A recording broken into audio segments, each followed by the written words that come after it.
அன்பு நண்பர்களே, பேராசிரியர்களே, உங்கள் அத்தனை உள்ளங்களுக்கும் இந்த செல்லபாலுவின் செல்லமான வணக்கங்கள். மீண்டும் ஒரு பதிவோடு உங்களை நெருங்குகிறேன். என்ன பதிவு முக்கியமாக என்று பார்த்தால், நிறைய அதிகமான வீடியோக்கள் போட்டிருப்பேன், பதிவு செய்திருப்பேன். இன்னைக்கு ஒரு முக்கியமான பதிவு. என்ன அந்த பதிவு அப்படின்னு பார்த்தீங்கன்னாக்க, காந்தியடிகளும் அம்பேத்கரும் ரெண்டு பேருக்கு நிறைய முரண்பாடு இருக்கு அப்படின்னு சொல்லியிருப்பாங்க. காந்திக்கு அம்பேத்கரை பிடிக்காது, அம்பேத்கருக்கு காந்தியை பிடிக்காது, இப்படி பல விஷயங்கள் செய்திகள் சொல்லியிருப்பாங்க. கொஞ்ச நாளைக்கு முன்னாடி ஒரு பெரிய கட்டுரை ஒன்று படித்தேன் நான். ஒரு களப்பணியாளர் எழுதியிருந்தார். அதில் அறியப்படாத சில செய்திகள்லாம் நம்ம தரவுகள் தான். நம்ம எப்பயுமே நான் சொல்லக்கூடிய செய்திகள் தரவுகளாகத்தான் இருக்கும். அந்த தரவுகளை சரியாக சொல்லுவேன். நம்ம ஏன் அதை யூடியூப்பில் நம்ம செய்திகளை போடுறோம் அப்படின்னு பார்த்தீங்கன்னா, எல்லோரும் தெரிஞ்சுக்கணுங்கிறது தான். ஏன்னா மாணவர்கள் அதிகமாக என்னை நேசிப்பவர்கள் இருக்காங்க, வாசிப்பவர்கள் இருக்காங்க. எல்லாரையும் நேசிப்பாங்க வாசிப்பாங்கன்னு சொல்லிட முடியாது இல்லையா? அப்படித்தான் எல்லோருக்கும் பிடிச்சிடாது இல்லையா? அதுபோல தான் இங்கே காந்தியும் அம்பேத்கருக்கும் மக்களுக்கு நிறைய முரண்பாடுகளை, செய்திகளை சொல்வதாக நம்ம பார்த்துருக்கோம். எப்பொழுது பார்த்தாலும் அம்பேத்கருடைய கருத்துக்கு எதிராக காந்தி கருத்து சொல்லுவார், காந்தி பதில் சொல்லுவார் அப்படின்ற ஒரு எண்ணம் எல்லாருக்கும் இருக்கு இல்லையா? எல்லோருடைய மத்தியிலும் அந்த எண்ணங்களும் அந்த எண்ண ஓட்டமும் இருக்கிறது. ஆனால் காந்தியடிகள் உண்மையிலே என்ன சொல்கிறாங்கனாக்க, தீண்டாமைக்கு எதிராக தொடர்ந்து ஒரு போராடியவர், ஒரு தலைவர் அப்படின்னு கூட நம்ம வரலாறு பேசுகிறது, செய்திகள் சொல்கிறது. சரிங்களா? இப்போ அதுபோல் இதில் கூட நம்ம என்ன சொல்கிறோம்னா, 1948 ஜனவரி 30 காந்தி சுட்டுக் கொல்லப்பட்டதற்கு முன்பாக சொல்கிறோம். 1948 ஜனவரி 30 காந்தி சரியா சுட்டுக் கொல்லப்படுறாங்க. அதற்கு முன்னாடி என்ன நடந்துச்சு அப்படின்னு பார்த்தீங்கன்னாக்க, அதாவது அம்பேத்கருக்கும் காந்தியடிகளுக்கும் ரெண்டு பேத்துக்கும் ஒரு முரண்பாடு. அதை பூனா ஒப்பந்தம்னு சொல்கிறாங்க இல்லையா? இந்த பேச்சுவார்த்தை காந்தியடிகளுக்கும் அம்பேத்கரும் நடக்க போகுது அப்படின்ற ஒரு செய்திகள் பரவுகிறது, இந்தியா முழுக்க பரவுகிறது. அப்படி இந்தியா முழுக்க பரவுகிற அந்த செய்தி தான் இந்த தாக்குதலுக்கு ஒரு காரணமாக இருக்கலாம் அப்படின்னு அறியப்படுகிறது. அப்படி தான் அந்த கட்டுரையிலையும் சொல்கிறாங்க. அதே போல் இவர்கள் ரெண்டு பேருடைய பேச்சுவார்த்தைக்கு முன்பு 7 முறை என்ன பண்ணிருக்காங்க, 7 முறை காந்தியடிகளை கொல்வதற்காக முயற்சிகள் நடந்திருக்கு அப்படின்னு சொல்கிறாங்க. அப்போ பூனா ஒப்பந்தம் உரையாடலுக்கு பின்பே தான் இது நடைபெற்றாங்க. ரெண்டு பேரும் அந்த பூனா ஒப்பந்தத்துக்கு உரையாடலுக்கு பின்பு தான் இந்த நடந்துச்சு. இப்போ ரெண்டு பேரும் சந்திக்கக்கூடாதுன்னு அப்போ யாரோ ஒருத்தர் தடுக்கிறாங்க இல்லையா? ஏதோ ஒரு மக்கள் ஒரு பகுதி தடுக்கிறாங்க இல்லையா? அதைத்தான் சொல்கிறாரு. அப்போ 7 முறை காந்தியை கொல்வதற்கான முயற்சி நடந்திருக்கு. அது எதுக்கு அப்புறம் நடந்திருக்குனாக்க, காந்தியடிகளும் அம்பேத்கரும் பூனா ஒப்பந்தம் உரையாடலுக்கு பின்பே தான் நடைபெற்றது அப்படின்னு சொல்லப்பட்ட செய்தி சொல்கிறாங்க. காந்தியடிகள் ஆப்பிரிக்காவில் இருக்கும்போதே பார்த்தீங்கன்னாக்க, ஆப்பிரிக்காவில் இருக்கும் பொழுது படிக்கும் பொழுது தீண்டாமைக்கு எதிராக போராடியவர் அப்படின்ற ஒரு செய்தியும் ஒரு வரலாறும் பேசப்படுகிறது. அதே மாதிரி தன்னுடைய கஸ்தூரி பாய் இருக்காங்க இல்லையா, கஸ்தூரி அம்மா இருக்காங்க இல்லையா, அவங்கள வைத்து ஒடுக்கப்பட்ட மக்களுடைய மலைச்சட்டையை சுமக்க செய்தார் அப்படின்ற வரலாறும் பேசப்படுகிறது. சரிங்களா? இப்படி பேசப்படுகின்ற வரலாறுகள்லாம் நிறைய இருக்குது. அதனால் காந்தியடிகள் எப்பொழுதுமே தீண்டாமைக்கு எதிராக போராடியவர் என்பது அது வரலாற்று செய்திகள் இருக்கிறது. அதில் ஒன்றும் மாற்று கருத்தெல்லாம் கிடையாது. அப்பப்போ முரண்பாடுகள் இருக்கும். அம்பேத்கருக்கும் காந்தியடிகளுக்கும் முரண்பாடுகள் நிறையா இருக்குது அப்படின்லாம் சொல்லலாம். அதுமாரி 1915 இந்தியா அகமதாபாத் வராரு இல்லையா? 1915 15க்கு அப்புறம் இந்தியா வந்த பின்பு அகமதாபாத்தில் பார்த்தீங்கன்னாக்க ஒரு ஆசிரமம் தொடங்குறாரு, ஒரு ஒடுக்கப்பட்ட மக்களுக்கான ஆசிரமம் தொடங்குறாரு. அந்த ஆசிரமத்தில் பார்த்தீங்கன்னாக்க ஒடுக்கப்பட்ட சாதியை சேர்ந்த ஒரு குடும்பத்தை தங்க வைக்கிறார். சரிங்களா? அப்படி தான் அவர் அவருடைய தொடக்கம் அப்படி தான் இருக்குது. அந்த மாதிரி தான் காந்தியடிகள் ஒடுக்கப்பட்ட மக்கள் மீது மிக அக்கறையும் மனிதநேயமும் கொண்டவராக ஒரு வரலாற்று செய்திகள் பேசுகிறது. இது மாதிரி ஒடுக்கப்பட்டவங்களை தங்க வச்சதால என்ன சொல்றாங்க அப்படின்னாக்க, வைணவர்கள் இருக்காங்க இல்லையா, அதனால காந்தியை வந்து அந்த ஊரை விட்டு விலக்கி வைக்கிறாங்களாம். காந்திய ஊரை விட்டு அந்த ஒடுக்கப்பட்டவர்களை அங்க தங்க வச்சதால, அதன் காரணமாக வைணவர்கள் என்ன பண்றாங்க, காந்தி வந்து ஊரை விட்டு ஒதுக்கி வைக்கிற அந்த இதெல்லாம் சொல்லப்படுகிறது. அது மட்டும் இல்லாம நிதி கொடுக்கறது நிறுத்துறாங்க காந்திக்கு. நிதி கொடுக்கணும் இல்லையா, ஒரு விஷயங்கள் நடக்குதுன்னா அது நிதி கொடுக்கணும். அந்த நிதியை கூட நிறுத்துறாங்க இது மாதிரி. அப்ப எங்க முரண்பாடுகள் எங்க இருக்கு பாருங்க. அப்ப சாதிக்கு எதிராக ஒருத்தர் புறப்பட்டாவோ, ஒரு சாதியை மறுக்கணும்னு சொன்னாவோ, சாதி வேண்டாம் என்று சொன்னாவோ, அப்ப இந்து மக்கள் ஏற்றுக்கொள்ளப்படவில்லை என்பதுதான் வரலாறு பேசுகிறது. அந்த மாதிரி அதுவும் சொல்றாரு. என்ன சொல்றாருனாக்க, தீண்டாமை ஒரு பாவகரமான செயல், அதை வந்து யாரும் பின்பற்றாதீங்க அப்படின்னு சொல்றாரு. அப்படி அதை பின்பற்றிங்கன்னா சுயராஜ்யம் கிடைக்காது, சுதந்திரம் கிடைக்காது. அதுதான் நம்முடைய தலைவிதி, தலையெழுத்து. அதனால சாதியை வந்து நம்ம கையில் எடுக்கக்கூடாது, சாதியை பேசக்கூடாது, மக்களை பிரிவினைப்படுத்தக்கூடாது அப்படின்னு அவர் சொல்றாரு. சரியா? அப்போ அது போல தான் அந்த 1920 பார்த்தீங்கன்னாக்கா காங்கிரஸ் மாநாட்டிலே இதை பேசுறாரு. சரிங்களா? 1920 இதை காங்கிரஸ் மாநாட்டிலே இந்த செய்திகளை பேசுறாரு. அதுபோல் 1932 பூனா ஒப்பந்தத்தை ஒட்டி அம்பேத்கருக்கு ஏற்பட்ட உரையாடல் இருக்கு இல்லையா, 2 பேருக்கும் உரையாடல் 1932 பூனா ஒப்பந்தம் நடைபெறுகிறது. அப்போ 2 பேரும் பேசிக்கிறாங்க. யார்? காந்தியடிகள் அவர்களும் அம்பேத்கர் அவர்களும் பேசுகிறாங்க. சரியா? 2 பேருமே பெரிய அறிவாளி தான் வச்சுங்களேன். இப்போ 2 பேரும் பேசக்குள்ள இந்த பேச்சுவார்த்தைக்கு பின்பு தான் என்ன ஆகுது அப்படின்னாக்க, காந்தி கிட்ட நிறைய மனமாற்றங்கள் ஏற்படுகிறது. ஏன்னா அதுக்கப்புறம் தான் என்ன பண்ணுறாருன்னா, காந்தி வந்து ஹரிஜன இயக்கம் என்ற ஒரு தேசிய இயக்கத்தை, ஒரு வேலை திட்டத்தை செய்கிறாரு. அது ஹரிஜன இயக்கம் என்ற ஒரு தேசிய, சரியா, இந்தியா முழுக்க ஏற்படுகின்ற ஒரு திட்டமாக காந்தியடிகள் செய்திருக்கிறாரு. அதைத்தான் நம்ம பார்க்க வேண்டியதாக இருந்துச்சு இல்லையா. அப்புறம் அதுக்கு பிற்பாடு நிறைய தீண்டாமைக்கு எதிராக காந்தியடிகள் சுற்றுப்பயணம் செய்கிறாரு. சூறாவளி சுற்றுப்பயணங்கிறாங்க. தீண்டாமைக்கு எதிராக சுற்றுப்பயணம் செய்கிறது. அந்த சுற்றுப்பயணத்தின் மூலமாக தான் அதுக்கப்புறம் இந்து மக்கள் இருக்காங்க இல்லையா, இந்து மகாசபை இருக்காங்க இல்லையா, அதுக்கப்புறம் கருப்பு கொடி பிடிக்கிறாங்க. யாருக்கு? காந்திக்கு பிடிக்கிறாங்க. என்னடா அது, சாதி மறுப்பு செய்யக்கூடிய ஒரு காலகட்டத்தில், தீண்டாமை வேணான்ற ஒரு காலகட்டம் இப்படி சொல்கிறாரே காந்தி அப்படின்னு சொல்லி இந்து மக்கள் இருக்காங்க இல்லையா, இந்து மகாசபை இருக்கு இல்லையா, அவங்கள கருப்பு கொடி ஆர்ப்பாட்டம் காந்திக்கு எதிராக பிடிக்கிறாங்க. அங்கே தான் வந்து இந்த மாதிரி ஆர்ப்பாட்டம், எதிர்ப்பு இயக்கம் என நிறைய தொடங்குறாங்க. அநீதி நிறுத்துறாங்க, காந்தி வந்து சரியில்லைங்கிறாங்க, காந்தியடிகள் என்ன செய்தார் அப்படின்றாங்க. இந்த மாதிரியெல்லாம் இந்த இந்து மகா சபையினுடைய அந்த போராட்டங்களும் இந்த கருப்பு விளைவுகளும் இருக்குது. அது மாதிரி காந்தியடிக்கு எதிராக கிளம்பின மக்கள் 1934 ஜூன் 25 பூனாவில் பெற்ற என்ன இது மாதிரி மக்கள் கிளம்புறாங்க இல்லையா, கிளம்புக்குள்ள என்ன சொல்றாங்கன்னாக்கா 1934 ஜூன் 25 என்ன பூனாவுக்கு அவர் சென்றுகிட்டு இருக்கிறாரு. பூனாவுக்கு போறாரு, கார்ல போறாரு. அப்ப காரின் மீது குண்டு வீசி அவர் கொல்ல முயற்சி நடைபெற்றது அப்படின்னு சொல்றாங்க. சரி, 1934 இந்த நிகழ்வு பூனாவுக்கு போறாரு. அப்போ வந்து குண்டு வீசி கொள்வதற்கான அந்த ஏற்பாட்டை, அந்த நிலைமையை வந்து சொல்வதாக சொல்லப்பட்ட செய்திகள் சொல்றாரு. இப்போ அதைத்தான் நம்ம பேசுறோம். சரியா? இப்போ அதுபோல இவ்வளவு காந்தி மேல இந்து மக்கள் வந்து ஒரு வெறித்தனமான ஒரு செயல்பாடு. ஏன் அம்பேத்கர்கிட்ட இவர் பேசுறாரு, அம்பேத்கருக்கு இவருக்கு என்ன, அவருடைய பார்வை வேறு இவருடைய பார்வை வேறுன்னு மக்கள் வந்து இவர் மேல கோபம் கொள்றாங்க. அப்ப அம்பேத்கர் காந்தி உரையாடல் அந்த அளவுக்கு ஒரு விளைவு இந்தியாவில் ஏற்படுத்துது. இந்த 2 பேரும் சந்திக்க கூடாதுன்னு தான் இந்து மக்கள், இந்து மகாசபையெல்லாம் விரும்புகிறான். ஏன்னா தனிப்பட்ட முறையில் வேணால் காந்தி வந்து சாதி ஒழிப்பு அதை பற்றி பேசியிருக்கலாம். ஆனால் பேசக்குள்ள அப்போ எதிர்ப்புலாம் பெரிய அளவுக்கு கிளம்பல. ஆனால் எப்பொழுது எதிர்ப்பு காந்திக்கு வருது அப்படின்னு பார்த்தீங்கன்னா, அம்பேத்கர்கிட்ட என்னைக்கு போய் பேச ஆரம்பிக்கிறாரோ, பூனாமுத்து எப்படி பேசுகிறாரோ, அதன் பின்பு காந்தியடிகள் மனமாற்றம் ஏற்படுகிறதோ, அப்போ தான் பிரச்சனைகளே வெடிக்குது. அப்போ அந்த மாதிரி நேரத்தில் தான் என்ன பண்ணுறாங்க, அப்போ அதன் பின்பு அவர் அதை பற்றி கவலைப்படலை. இந்து மகாசா அப்படி சொல்கிறாங்களா, இந்து மக்கள் சொல்கிறாங்களா, அதை பற்றி எனக்கு கவலை என்ன பார்த்தீங்கன்னாக்கா, கோயில் நுழைவு போராட்டம் செய்கிறாரு, சாதி மறுப்பு திருமணம் செய்யணும்னு சொல்கிறாரு. அப்போ அவர்களை ஏன் கோயிலுக்குள்ளே போகக்கூடாதுன்னு சொல்கிறாரு. இந்த மாதிரி பல விஷயங்களை சொல்கிறாரு. அப்போ நீங்கள் இங்கே சொல்கிறாரு, இது இந்து மதத்தினுடைய புனிதத்தன்மை நீங்கள் கெடுக்கலாமா என்ற கேள்வி வந்து பல பேர் எழுப்புறாங்க.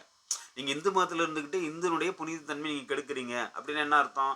ஏன் தாழ்த்தப்பட்டவங்களுக்காக, ஒடுக்கப்பட்ட மக்களுக்காக ஏன் நீங்கள் பேசுகிறீங்க அப்படின்னு அந்த இந்து மக்கள் வந்து மகாசபை வந்து இவர் வந்து ரொம்ப அழுத்தம் கொடுக்குறாங்க. அழுத்தம் கொடுக்கல தான் இந்த மாதிரி பிரச்சனைகள்லாம் வெடிக்கிறது இல்லையா. காந்தியடிகள் சொல்கிறார், இந்து மதம் அழிந்தால் அழியட்டும் அப்படின்னு ஒரு விஷயத்தையும் சொல்கிறார். என்ன இந்த மாதிரி நீங்கள் சொல்கிறீங்க, அதுக்கு என்னால் இந்து மதம் அழியாது, ஆனால் நீங்கள் அழியும்னு சொல்கிறீங்களா, அழிந்தால் அழியட்டும் அப்படின்னு பேசப்படுகின்ற செய்தியும், இந்து மதத்தை காப்பாற்ற நான் வரல அப்படின்னு பேசுகிறாரு. இந்து மதத்தை நான் காப்பாற்ற நான் வரல, நான் ஒன்றும் தேவதூதன் கிடையாது, இந்து மதத்தை காப்பாற்ற குறைகளை சொல்கிறேன். அந்த குறைகள் சொல்லும் பொழுது அந்த குறைகளை சரி செய்யுங்க, நிவர்த்தி செய்யுங்க அப்படின்னு காந்தி சொல்கிறாரு. இந்து மதத்துடைய பார்வையை மாற்றவே நான் வந்து விரும்புகிறேங்கிறார். காந்தி என்ன சொல்ற, இந்து மதத்துடைய பார்வை, அவருடைய முகத்தை, அவருடைய நோக்கத்தை, கொள்கையை மாற்ற தான் என்னோட நான் ஆசைப்படுறேன் அப்படின்னு காந்தியடிகள் கடுமையாக பேசுகிறாரு.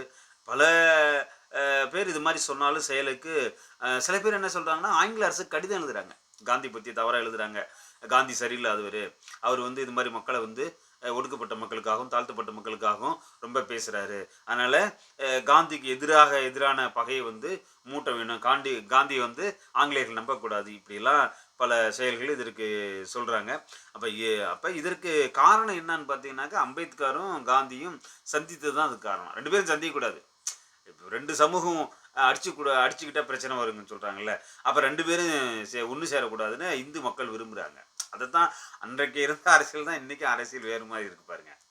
நம்ம வேடிக்கை என்னன்னு பார்த்தீங்கன்னா, அன்னைக்கு இருந்த அரசியல் என்னவோ, அம்பேத்கரும் காந்தி சந்திக்கக்கூடாதுன்னு இந்து மகாசபையோ இந்து மக்களோ அந்த மக்களோ போராடி இருக்கிறாங்க, எதிராக பேசியிருக்கிறாங்க. அதுபோல தான் இன்றைக்கும் ஒரு சமூகத்தை வந்து ரெண்டு சமூகம் பிரிவினை, அது செய்யணும் இது செய்யணும் அப்படின்னு சொல்கிறாங்க இல்லையா, பட் அது பேசினா அரசியல் ஆகிடும். அதனால் இந்த சமூகம் எப்போ ஒன்று சேரும் அப்படிங்கிறதுலாம் ஒரு கேள்விக்குறியாக தான் இருக்குது. அப்போ காந்தியடிகள் என்ன செய்தாலும் அதை அம்பேத்கர் என்ன அதை ஏற்றுக்கொள்ளங்கிறது நமக்கு தெரியும். ஒரு சில விஷயங்கள் ஏற்றுக்கிட்டாரு, சில விஷயம் ஏற்றுக்கல அப்படின்ற கூட சொல்லப்பட்ட செய்திகளாக இருக்குது, புரிந்து கொள்ள முடிகிறது. அது சொல்கிறாரு, அதாவது என் மீது துப்புவதற்கு அவர்களுக்கு உரிமை உண்டுங்கிறாரு. ஒடுக்கப்பட்ட மக்கள் தாழ்த்தப்பட்ட மக்களுக்கு என் மீது கோபித்துக் கொள்வதற்கும் துப்புவதற்கும் உரிமை உண்டு அப்படின்னு காந்தியடிகள் பேசுகிறார். ஆனால் அது என்னன்னா, அம்பேத்கர் மென்ஷன் பண்ணி சொல்கிறாருன்னு வச்சுங்களேன்.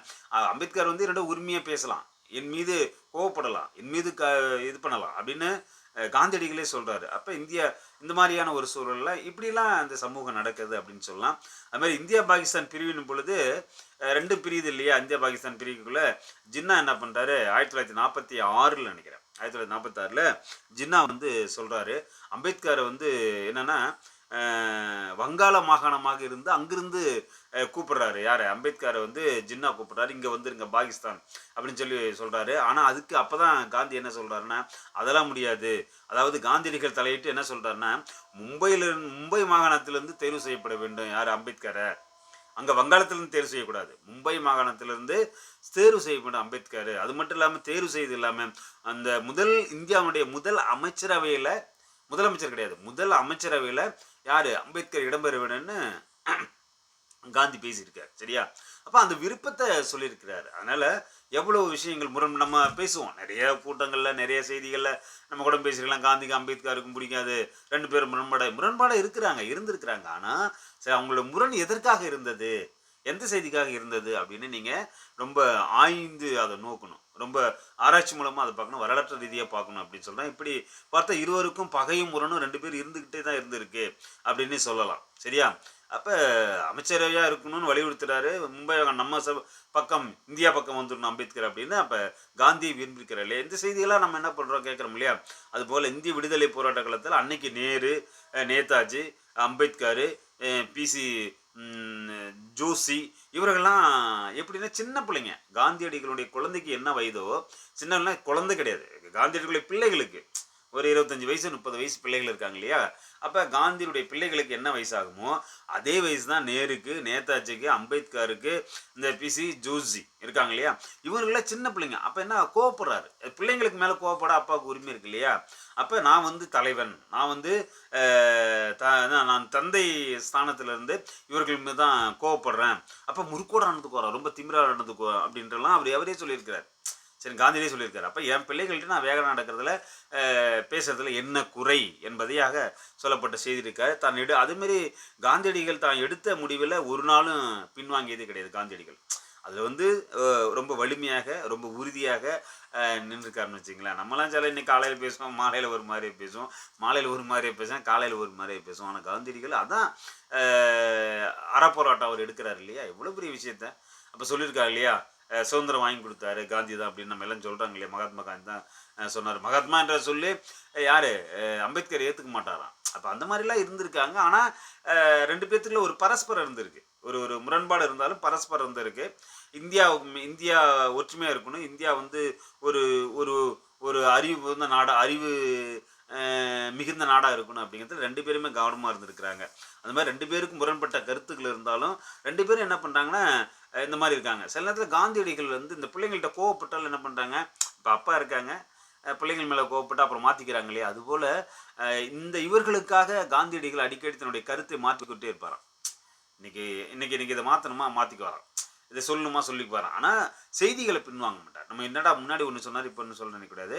ஆனால் கருத்துக்களை மாற்றிக்கொள்வது, அவர்கள் சொல்லக்கூடிய கருத்து நியாயமாக இருந்துச்சுன்னா அதை ஏற்றுக்கொள்ளக்கூடிய பக்குவம் வந்து காந்தியடிகள் இருந்தது அப்படின்னு சொல்கிறீங்க. அதுக்காக வருத்தப்பட மாட்டாராம். அவர்கள் சொல்கிறாங்கிறதுக்காக வருத்தப்பட மாட்டார். அவர்களுடைய பிள்ளைகள் அவர்கள் சொல்வதை நான் கேட்டுக்கொள்கிறேன் என்றெல்லாம் சொல்லியிருக்காரு காந்தியடிகள். அதுமாரி கடைசி காலகட்டத்தில் என்ன சார் நடந்திருக்குனாக்க, காந்தியடிகள் மனசாட்சி குத்திக்கிட்டே இருக்குமா, மனசாட்சி சரியாக தூங்க விடலையா காந்தியடிகளை மனசாட்சியை.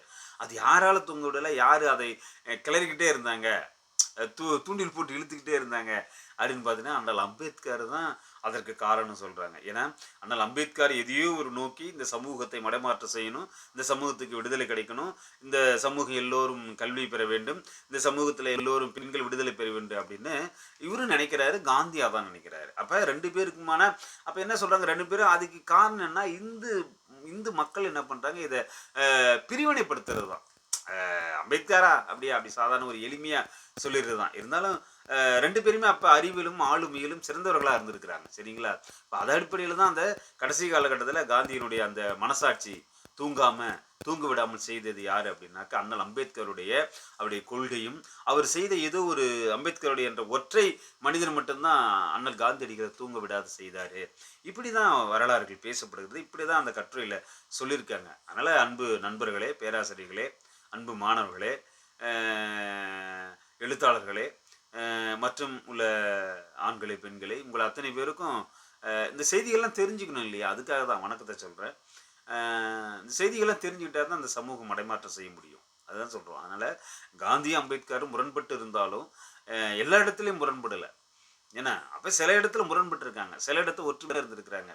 இது இந்த பார்க்குற பார்வை தான் சரியில்லைன்னு சொல்கிறாங்க இல்லையா, அதுபோல் அம்பேத்கரும் காந்தியடிகளும் அல்லது காந்தியடிகளும் அம்பேத்கரும் ஒற்றுமையாக தான் இருந்தாங்க. அப்படி தான் சுதந்திரம் கிடைச்சிருக்கு இல்லையா.